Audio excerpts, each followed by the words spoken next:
எப்பா கோவக்காரவங்க நம்ம சீக்கிரத்திலேயே சொல்லிடுறோம் சாமி. அவங்க கிட்ட இருக்கிற நல்ல குணங்கள் மாதிரி யாருக்கு இருக்காது. முதல்ல யாரையும் ஏமாத்த மாட்டாங்க.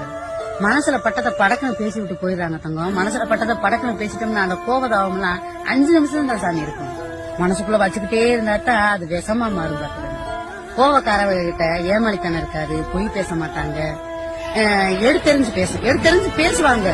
எதை பேசணுமோ அதான் பார்த்து பேசுவாங்க. கோவக்காரங்க கிட்ட இருக்கிற ஒரு முதல் அழகான குணம் என்ன தெரியுமா?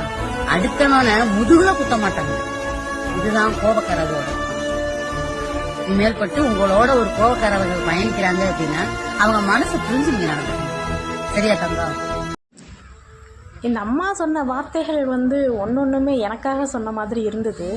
ஏன்னா நான் பயங்கரமாக கோவப்படுவேன். கோவத்தில் வார்த்தைகளை அள்ளி கொட்டிடுவேன்.